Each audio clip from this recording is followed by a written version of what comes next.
What an interesting way to close out the week on Friday, getting right back to the daily 200 SMA, recapturing 390, closing back inside of the overhead balance from here, and of course all coming on the heels of a really bad retail sales report, breaking the daily 50 SMA, closing underneath the weekly high volume node on Thursday. Just madness, up and down, up and down. Regardless, I'm almost glad I was away from the desk on Thursday, Friday, but glad to be back on today's session, back on the East Coast, kicking off our regularly scheduled content with the weekly watch list, where I'll be doing a technical analysis of everything that we have listed up above. And make sure to stay tuned until the very end, because I've got 3 additional trade ideas to share with you. As always, anything that we're associated with is linked down below in the description. A quick thumbs up on the video goes a long way to support the channel. And with all of that said, let's dive right into the charts.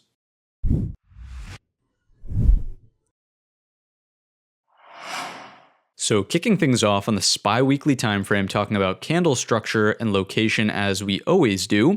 For structure this past week, we certainly have a red-bodied hammer. The long lower wick would be indicative of buyers stepping up at the lows and pushing prices in the upward direction, but of course, because it has a red body, we know that they were unable to recapture the opening print, so it was bullish, not as bullish as it could have been. They of course were able to close in the upper third of the weekly range, so at the end of the day, we will say that the bulls have an upper hand from a structural perspective. If we think about location on the bar-to-bar count, we certainly produced a very nuanced, but there, higher low, and the same thing at the highs with a higher high. Once again, hard to say that that's bearish. We will say buyers have the upper hand from a location perspective as well.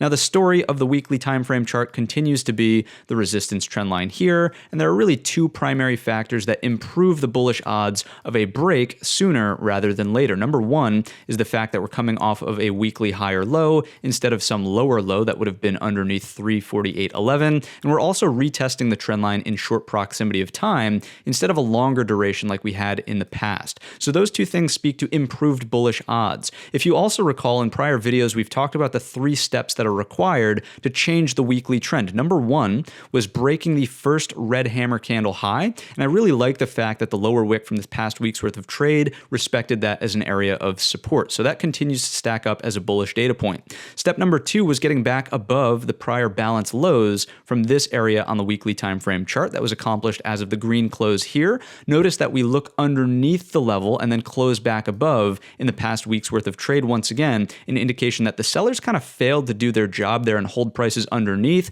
That, of course, failure from the sellers would imply a bullish edge. Now, the last step, the only one remaining, is breaking the weekly resistance trend line. So something that takes out the weekly 50 SMA, takes out the trend line, is step number 3. And of course, from there, we're looking for much better, improved odds of bullish outcomes into the first half of 2023. Now, of course, as we've discussed also, there's the opportunity for a break of the trend line, but if we put in a double top, maybe that's a bearish pattern, but don't forget, folks, it's only bearish if we take out the neckline and provide that next lower low to continue the weekly downtrend. If we don't get the lower low and we get some sort of double top and a pullback here, another weekly higher low, then we're just building out an ascending triangle. So don't get too happy about the opportunity for a double top until that neckline is actually taken out. I want to be very, very clear about that when we talk about possibilities of a failed breakout here on the weekly time frame. Let's move on over to the volume profile chart and see if this is confirming a bullish or bearish edge. If we do something like this and look at the key high volume node that we've been tracking for quite some time,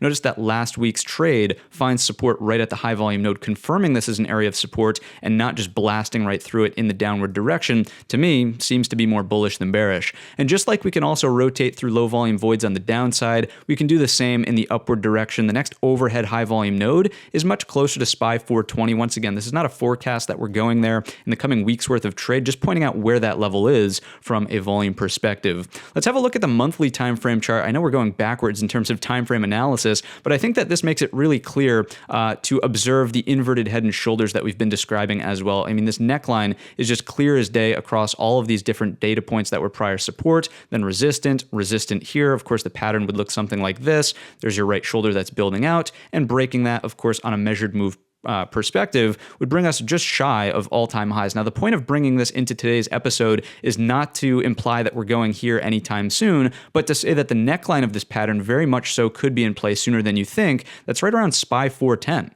right? 410 could become a really important area as we start trading in, next week, next month or so. That to me is an area that you're going to want to have on your charts because of the pattern that's clearly observable here on the monthly time frame. So SPY 410, this is where it's coming from if you start to see it pop up up in videos going forward.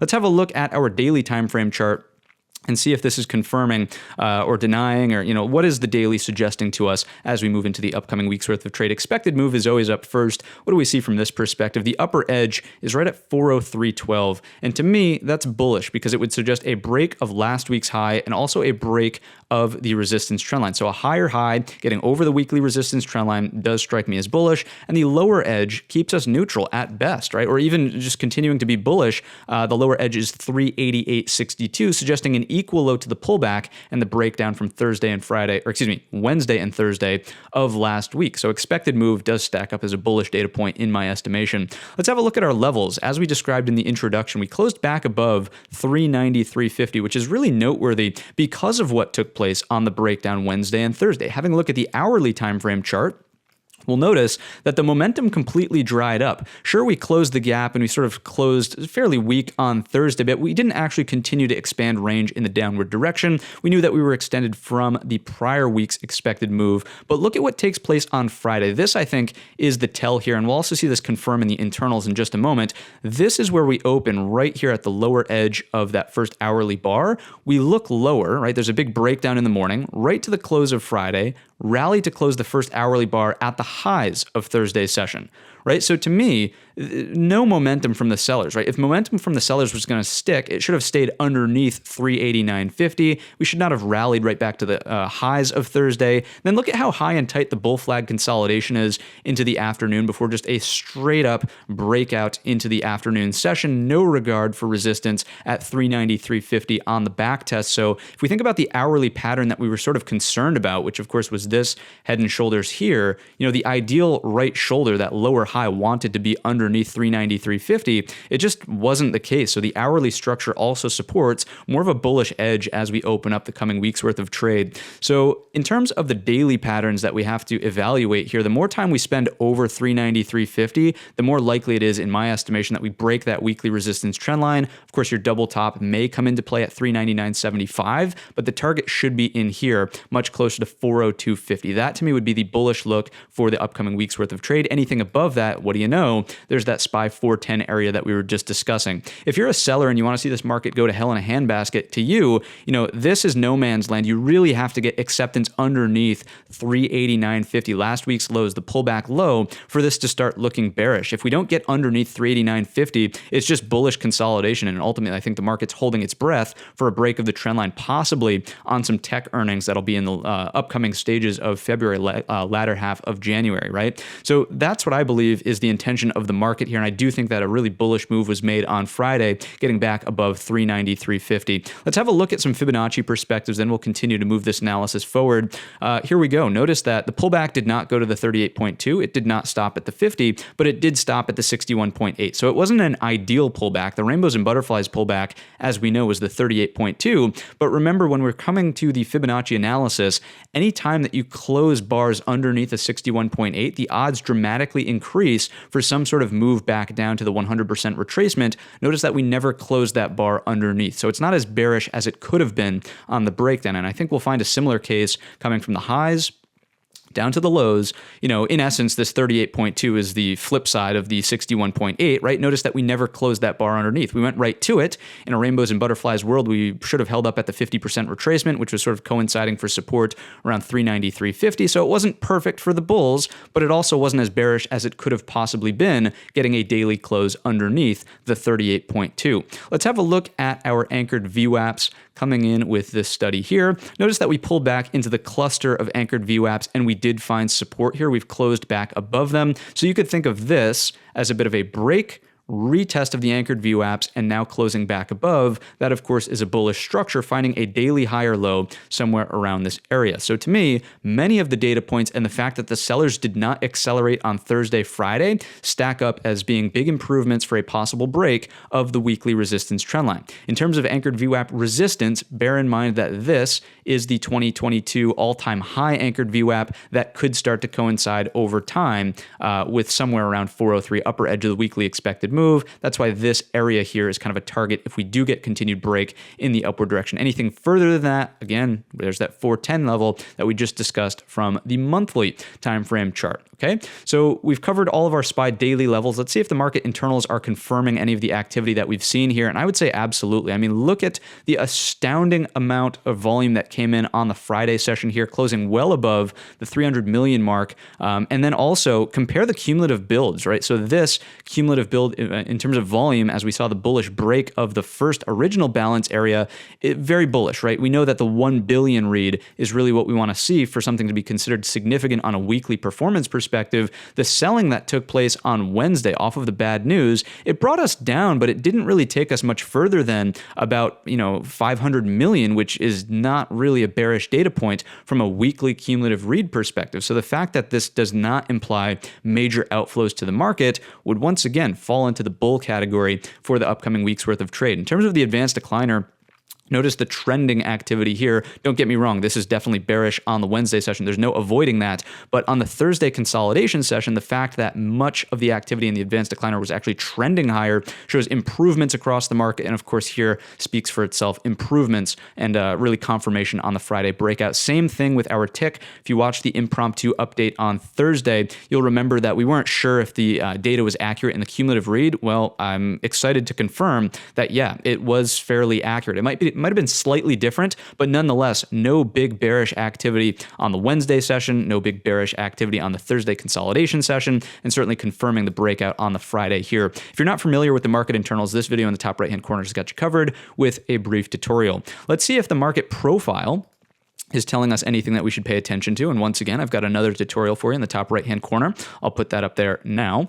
What we see here is also confirming some bullish activity in my estimation. Notice that the point of control certainly migrated up towards the highs as of the Friday close, and we have a really strung out distribution. And this is really more indicative of trend type days instead of some sort of short covering. Short covering is a P-shaped profile. This, although in the early stages could have been a P, certainly was not, and there was continued buying into the close. We could sort of treat this as a double distribution. I would really just focus on this level right here. 39.54 is your ES level, 39.54. And in your S&P 500, it's just the consolidation pullback bull flag on the hourly. I'll show you the level in just a moment that we broke out from. So as long as we stay above this level, to me, that would be big improvements for the bulls continuing to migrate price in the upward direction. In terms of value area, notice that from Thursday to Friday, it is completely breakaway in the upward direction. And the point of control, even from the bearish day and the breakdown on Wednesday, technically migrated and closed Friday above the point of control from the Wednesday session. So once again, seeing some more bullish data points in the profile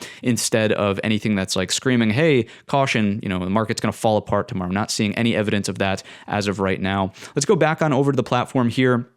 I'm going to load up our studies, the 50 SMA and 200 SMA blue and green respectively. Let's start to talk about some sectors. The percentage change on the week also strikes me as being a pretty solid improvement for bulls. Notice that leading the pack here is the XLC. It's not the heaviest weight sector, but it's definitely more risk on than risk off. XLK is third, and the XLE, although defensive, is also green there, but not nearly as green as the communications and technology sector. The laggards on the week is also quite interesting. So XLI, 8% of the S&P.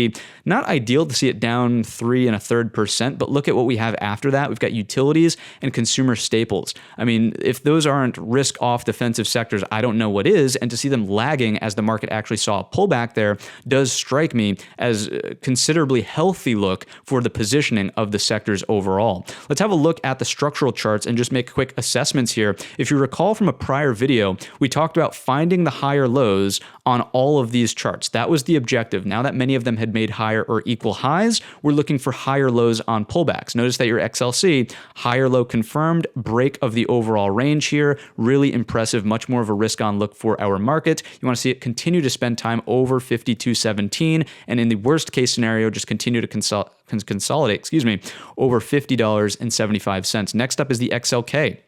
Once again, we talked about the higher low pullback and trying to find it. Look at that beautiful pullback right there, respecting 128.25, a prior level that we had. The more time we spend above 129.50, the more meaningful it becomes to cement ourselves in this overhead supply. Definitely more of a risk on look for our market. We just want to continue to hold right? 128.25. If it fails and we move in the downward direction, not as ideal for the improvements that we're seeing. Next up, the energy sector. Again, it did technically outperform. It was one of the only green names on the week, but look at where we're at from this balance perspective. Certainly not threatening a break of the top just yet. Just chugging along sideways, honestly. You could say some improvements in the upper range instead of the lower range, but I'm not concerned with this sector as of right now.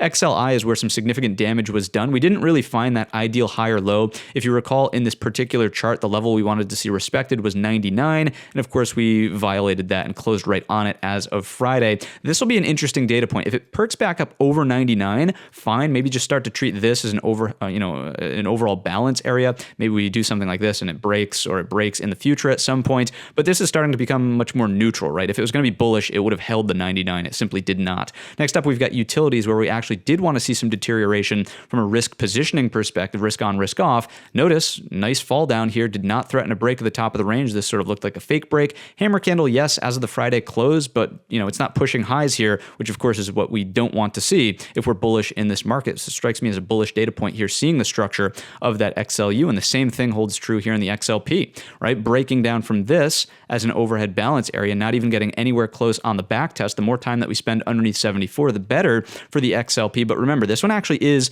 representative of a heavier weight in the S&P 500. Utilities are fairly lightweight. Energy is fairly lightweight. Consumer staples definitely a little bit heavier.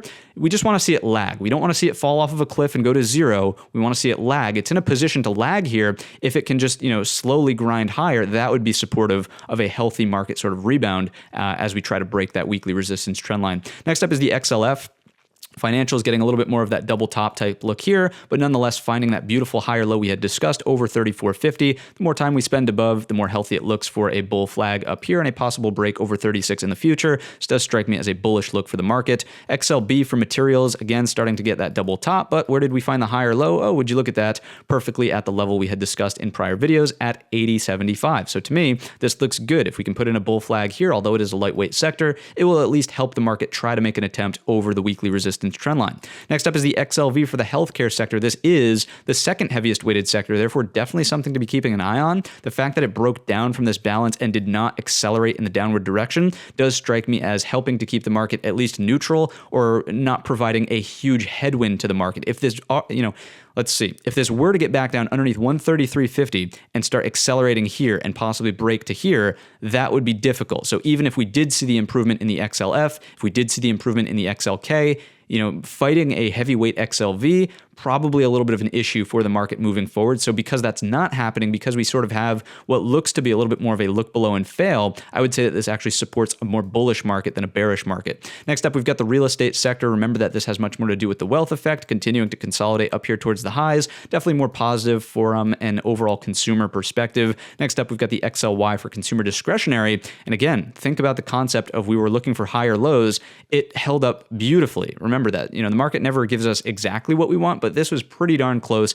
finding and turning perfectly off of the higher low at 135. The more time that we can spend in this prior overhead balance, the more meaningful and constructive it becomes for the market to break the weekly resistance trend line. So the sectors continuing to show dramatic improvements in the bullish direction. Does the ratio grid agree? Let's have a look now. If you don't know what this screen is, top right-hand corner's got you covered with a brief tutorial. Top four are the risk-on sectors, XLK continuing to outperform. A little bit of drag here in the XLV. This is something to keep an eye on. Same thing in the XLF, but in overall, much stronger of an uptrend here. Notice that we're not quite as close to the possible equal low. There's still a chance for a higher low at the daily 50 SMA, the gold line. So continuing to monitor these two here, XLF and XLV. But notice that your XLY is spending some time around the 50 SMA. It's not just cleanly rejecting here, and it's also getting some acceptance at and around this prior pivot high. So is this becoming more than just a counter trend move? I would certainly start to argue, yes, it is becoming more than a counter trend move. XLC, look at the dramatic improvement here. As we've noted, that's a more risk on sector. Industrials coming in a little bit, but still overall upward sloping 50 SMA. This is where the improvements have been made to the risk off side of the market. So these four represent risk off.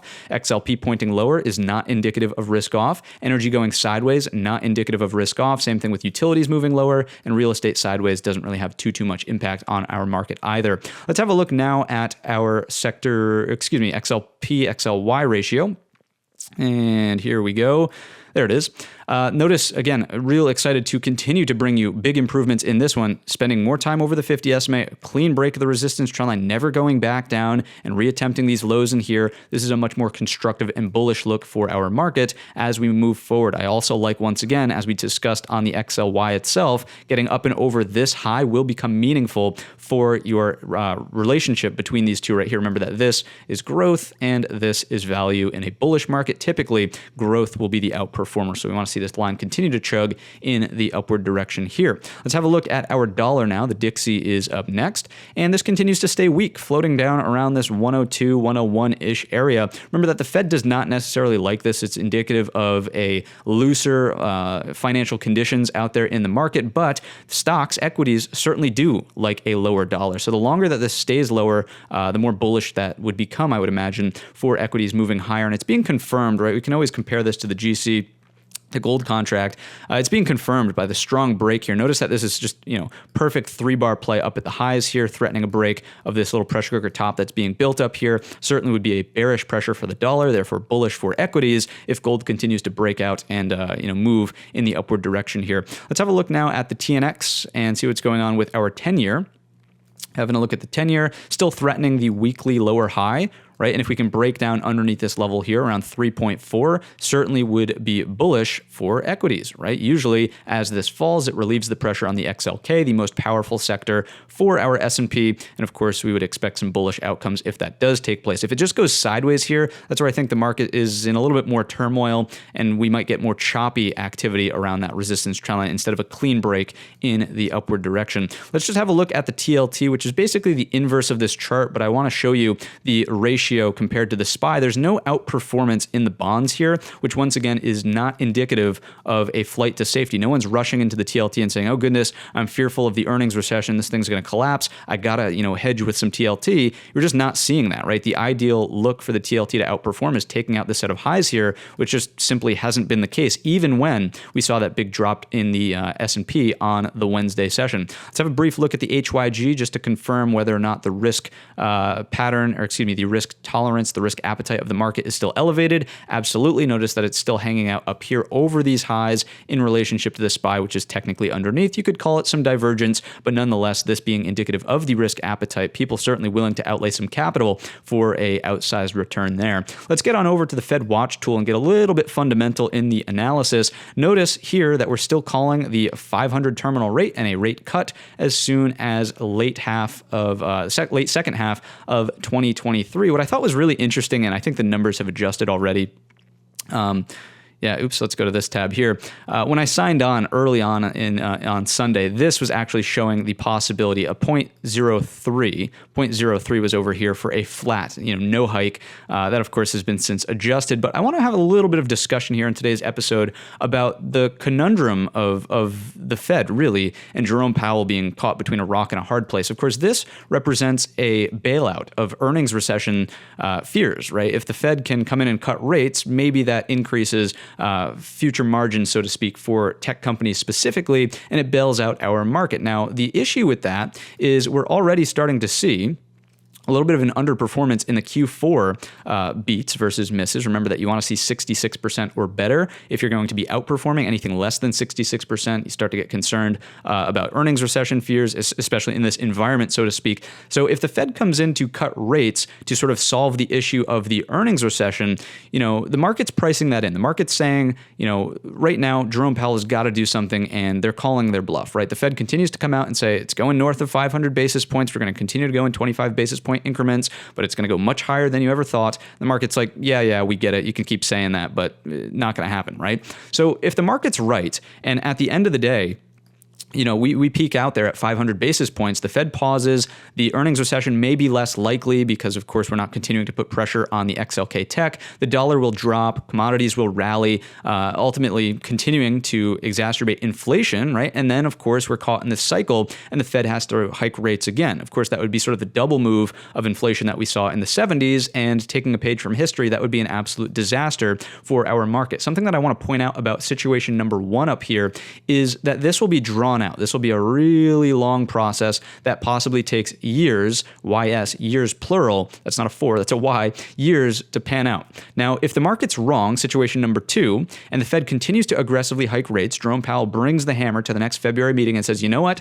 You guys priced in at 25, take this, 50 basis points. Right? Then, oh gosh, you better believe that the market's completely going to freak out. The earnings recession will be more likely. The dollar will probably rally. Commodities will fall, and inflation will possibly get more of a, we'll burn those inflation expectations a little bit more than situation number 1. Now, this is like ripping the Band-Aid off, right? You rip the Band-Aid off, you get the pain out of the way, and then the Fed can cut rates and bail out what they have ultimately just caused. Now, to me, it would seem better to rip the Band-Aid off than drag this out over the span of years. Now, of course, the fear here is that the Fed will cause more unemployment. The Fed will therefore stifle consumer spending, and it will be difficult from that perspective. It's really, again, the Fed's caught between a rock and a hard place. Preferably, the Fed continues on the path of just hiking at 25 basis points, evaluating the data and going from there, and we get this out of the way sooner rather than later. That's my fundamental take for the day. You can comment down below if you think I'm full of it or if you agree, but I would love to hear from you and your perspective as well. The reason why I think that's actually fairly, why that might be something in play, the rip the Band-Aid off sooner situation is because if we take a look at the business cycle chart, remember that stocks want to bottom last, the TLT wants to bottom second, and first we need to see a breakdown in commodities to indicate that inflation is truly easing, right? Notice that this is still stuck in its descending triangle. We never actually broke down in the DBC. So this really has to break here. And if the Fed does not continue to raise rates and they pause early or they listen to the market and they cave in, if this starts to spiral back in the upward direction, if it breaks that resistance trend line, you better believe inflation's coming back and, we're not out of the woods from that business cycle perspective. So once again, I'd love to hear your insights if you have anything different to say or any corrections to this analysis. It's not my forte, so to speak, but I do enjoy sort of looking into some of these things. Let's get back to the technical, so to speak. New highs, new lows, still remaining elevated over that 0 mark, even with the pullback from Wednesday. I wanted to point out that this continues to look better than almost all of the time that we had throughout the year of 2022. So that would be a positive data point for our market. If we have a look at our SPX A200R 50 250. Notice that the 200 is still hanging out around that 50% mark, which is bullish. You really get into the threat of a big drawdown as it gets underneath the 50% mark and spends time there. Not the case as of right now. And if we go on over to the 50, this is stocks over the 50 SMA, right? Notice that it bounced firmly off of the halfway mark, right? And that's exactly what you want to see. You don't really want to get up to this 0.91, right? This is where you start being a little bit contrarian. But if I just show you, like as we were rallying throughout, of course, 2020, 2021, these areas here, you just want to spend more time above the 50% mark, which is what's beginning to happen here with the failure for the bears to push prices underneath 50 SMAs across the entirety of the broad market, right? You can see that here. That's where we suffered the pain through most of 2022, and we're on the path of recovery. So nonetheless, strikes me as being improved. It's not some actionable setup for tomorrow, so to speak, but overall, speaking to conditions. Let's have a look next at the RSP. This is the equal weight S&P 500. And what this speaks to is the breadth of the market actually being possibly better than you may have imagined, right? If we zoom in here, RSP equal weight is on top. This just removes the overweight sort of nature of tech, right? We're above the balance across the entirety of the exchange if everything's equal weight.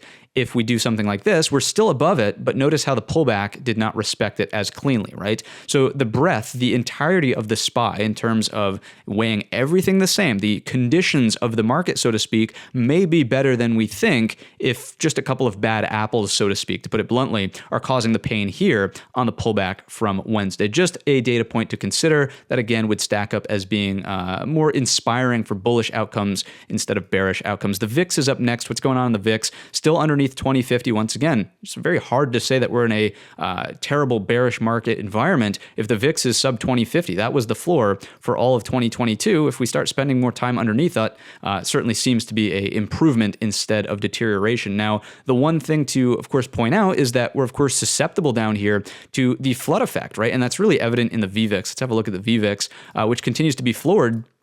Notice that, sure, it picks up a little bit when we saw that Wednesday, breakdown, but nobody rushed in, right? This is actually where, the complacency effect, the flood effect, all of that stuff is on the table as this remains, pinned down towards the lows. But the fact that there was no acceleration here, so to speak, to me would indicate that people are fairly content with what's going on in the market. Nobody's really fearful that a big drop could be around the corner, which once again completely opens us up to the flood effect. But the fact that it did not pan out that way, to me, strikes me as no one's panicking out there. Everybody's sort of sitting back, reading the market, saying, things are all good. We're going to start putting some capital to work in 2023. And that's also evident if we take a look at the curve of volatility futures. Notice that this is indicative of a strong contango being well underneath the zero mark, trending in the downward direction. No fear of, or I should say a lack of extreme fear in the present day, more fear in the future, which of course is what money managers want to see to allocate capital. So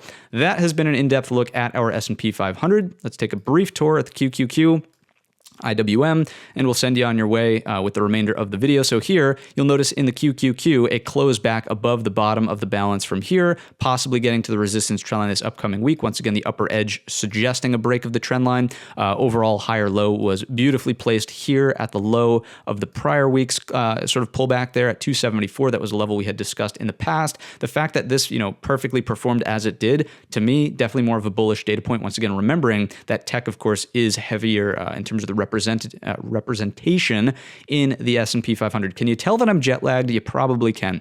Anyways, breaking down underneath this 274, 270 becomes the target, and on the upswing, upper edge of the weekly expected move, and 291 is your upper target on the upside. Next up, IWM Russell 2000 and the small caps, of course, already breaking the resistance trend line. I'm not sure if we pointed that out in the past, but if not, there you go. Also above the daily 200 SMA, daily 50 SMA, placing the higher low perfectly at the bottom end of the prior overhead supply here, and closing back towards the midpoint. Want to see it clear 185.50 to get back up towards the top. After that, beautiful higher low, looking for continuation at that point in time. We've already got the pullback, so if we can again attempt it in short proximity of time, same concepts that we talked about on the SPY weekly time frame chart, looking good for some upside there in the IWM over roughly 189.70. Do we have an upper level after that? 195.40. Definitely some room to run there. Before we wrap up the broad market, I do enjoy showing you the 3-pack side to side. Notice that SPY has that beautiful hammer candle. QQQ, even better looking hammer candle with the green body, once again indicating some move over the opening print. And IWM, still a hammer candle,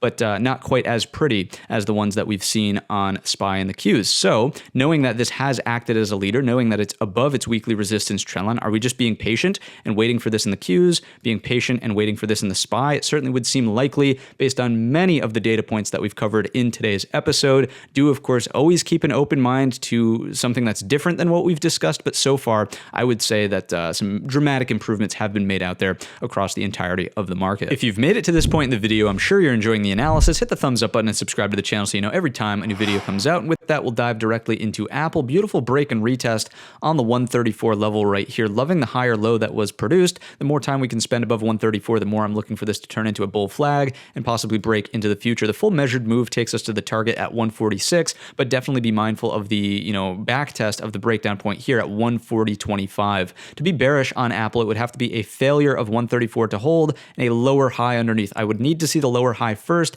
just based on the fact that the first rejection from here and the fact that there was really no selling momentum on those initial attempts, nothing came of the selling. So I would want to see the lower high underneath first before flipping in the downward direction. Next up, we've got Netflix. What's going on here? Certainly some outperformance, but I want to leave it zoomed out just to show you where these levels are coming from. Prior low end of balance here is at 368.50, and the top, these highs to contend with, are at 352.50. Zooming in, of course, we got the gap and go on Friday. Gap green over red is always very powerful. The fact that there was no full gap fill, it was a partial gap fill and a reversal right off of these prior highs does strike me as being very bullish, and we should look for continuation into 352.50, and then after that, the overhead target we just described at 368.50. The only real, bearish pattern to look for here would be the gap close, really, just because we still have lows, higher lows. This is technically a higher low. A gap fill reversal could still be a higher low. That's at 324.85. Next up is Tesla. What's going on with the untouchable? Starting to become, a little bit more I'll let you say the word and not me. Next, what you'll notice here is we're above 123.75. The more consolidation, once again, just like Apple, the more bullish it becomes, looking for a flag, and the break is just to the next level here, continuing to squeeze out some of the shorts with terrible positioning who are still holding on. 148 is the next target. Once again, if you are a bear in Tesla, that's fine, but just be a little bit more tactful about your short entry. Look at the weekly time frame chart. We could easily move all the way to here, much closer to 166, just to put in a lower high and then continue in the downward direction. So don't fight this until it's actually time to step back in on the short side, if it ever becomes time to step back in on the short side. So keeping an open mind in Tesla with the improvements that we saw in last week's worth of trade, getting some acceptance over that 123.75. If it just starts to fall back down in here, once again, I wouldn't be married to the short side. I would treat that as neutral in this prior chop zone. Next up, we've got GOOGL. Big gap and go on the Friday session. Really, this and Netflix is a primary reason why the XLC outperformed so well. Gap and go getting back over this level here at 94.65. Overall, the more time we spend above 95 even, not filling the gap underneath, the more bullish it is. Just look for these overhead levels, 99.50, and then 101.25 is a minor level from this fake break. After that, though, the big target is 103.75. I would still remain bullish if we close the gap, find a higher low, and get back above 95, right? So the line in the sand would be 93.60. To be bearish, it's the lower high underneath the full gap close, 93.60, and then it's back down to here, 89.50. It doesn't seem likely based on the power and the momentum of the gap from the Friday session. Next up, we've got Meta. What's going on with Zuckerberg's Fantasyland breaking out on the Friday session, getting continuation over the 137.52. Our next target, 141.75, seems more likely than not. Once again, the Wednesday breakdown, jet lag is really kicking in, did not really do anything impressive underneath this prior structure here. So sellers, not all that aggressive in Meta specifically, looking for that continuation in the upward direction. 149 is the higher target on a deeper pullback. If the market completely falls apart this week, a breakdown of 132.50, failing this flag break here, certainly could bring us lower, but think about the daily trend line that you have from this perspective. Really sloppy, I know, but technically closing this gap, catching up to the daily 50 SMA wouldn't be the end of the world from a trend perspective in Meta, much closer to 120.40. Next up, we've got NVIDIA. What's going on with NVDA? Nice move here, back up to these highs. You're just watching for a break ultimately and treating this as some form of a bull flag. Really, really impressed. Watching for the 100% retracement here of this overall move. The fact that this never materialized as a bear flag for something that did this, once again, hard to fight this and say that, oh, we've got to just flip all of a sudden to looking for hell in a handbasket. I'd be skeptical of new money longs up here based on that 100% retracement, but so far so good, especially with the Friday momentum closing right at the highs of the week. 181.50 probably seems like the better trade to take. So like some consolidation early in the week and then a break there, that's probably more tradable into your highs here, closer to 192. Once we get there, I would probably want to see more meaningful pullback or consolidation before continuing to look in the upward direction, just based on that 100% retracement theory that we had just described. Next up, Microsoft. What's going on with Softy? The layoff announcements here certainly proved to do what it's done for almost all of the other tech companies, improving the pricing of the stock overall, improving that bottom line. But we're still not out of the woods here in Microsoft just because of this zone. It's not even a level, it's a zone, really choppy, right? We tried to stay above it, build something constructive here, then we're back through it, and now we're running into resistance again. So this one strikes me as a little bit more difficult to read. Earnings definitely around the corner here sooner rather than later. So watch for 239.25 and how that resolves. The more time we spend above, just as we've been saying, the more bullish it becomes, starting to break down underneath. You have really clean structure here around that 230.85 from the Thursday pullback, and it's right in line with those two prior inverted hammer highs. The fact that those never broke down, to me, once again, sellers should have aggressed through that, just wasn't the case. So it's hard to call this one bullish or bearish just because of the nuance of where it's sitting from this zone perspective. So those are the levels, do with them what you will, I suppose. Hard to have a directional comment there on Microsoft. Next up is going to be Amazon, definitely more bullish than bearish with the bull flag building out here, and also right back up at the top of this prior balance. Now, this level is a little bit more obsolete because of how we traded through there. I can show you on the hourly time frame chart. You can clearly make the argument that 96 is obviously much more important. So definitely bullish over 96. Break is over 99.25, we'll call it. And if we spend time under 96, that's where the threat is to the downside, right? So back to the daily time frame chart, treat this as a balance. More bullish here. Break is for the gap overhead. Bearish here. Break is for the gap close. It's not yellow. Apologies for not coloring it as such, but 90 is the gap close in the downward direction, right? So that's Amazon, last but not least, the mini beast. Quick reminder to hit the thumbs up button, the subscribe button, the bell button, all of that good stuff YouTube tells us to tell you about. Let's dive right into GS, Goldman Sachs, as the first trade idea. Some people have been saying it's been downgraded to Silverman Sachs.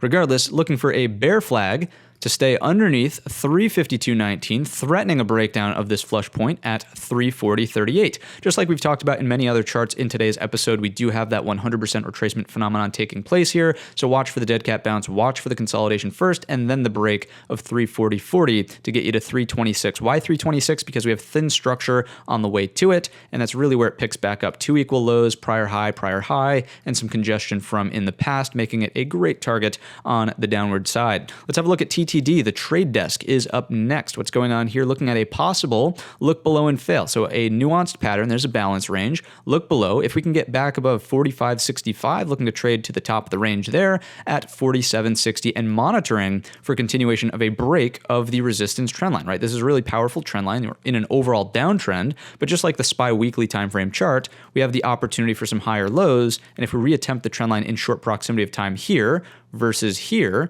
would strike me as, for the same reasons, improved bullish odds of a break. So monitoring for continuation in that case for TTD. Last but not least is ADBE, Adobe. What's going on with the creative suite here? Looking for a break, or a continuation really, of the break from Friday in the upward direction. We've been coiling up for quite some time. I think we actually brought this trade idea many moons ago as it was first originally unfolding, but we finally have a break of that 351 area, so I thought I'd bring it back up. Looking for continuation to close some of this prior gap area over here up towards 382.65. Be mindful of that pesky daily 200 SMA. We haven't touched it in quite some time, so it may provide some resistance, but overall I think a clean pattern for this continuation would be something that looks like this in the upward direction. Failing back down underneath 351.33, I would be concerned and not really want to play too aggressively on the long side, so to speak. Of course, the threat would then be a break of the low of the balance to close this gap from in the past. Not in play yet, but just something to be mindful of. I think this is the path of least resistance going forward. Rejecting the 200 first, and then breaking it on a break and retest in the future. So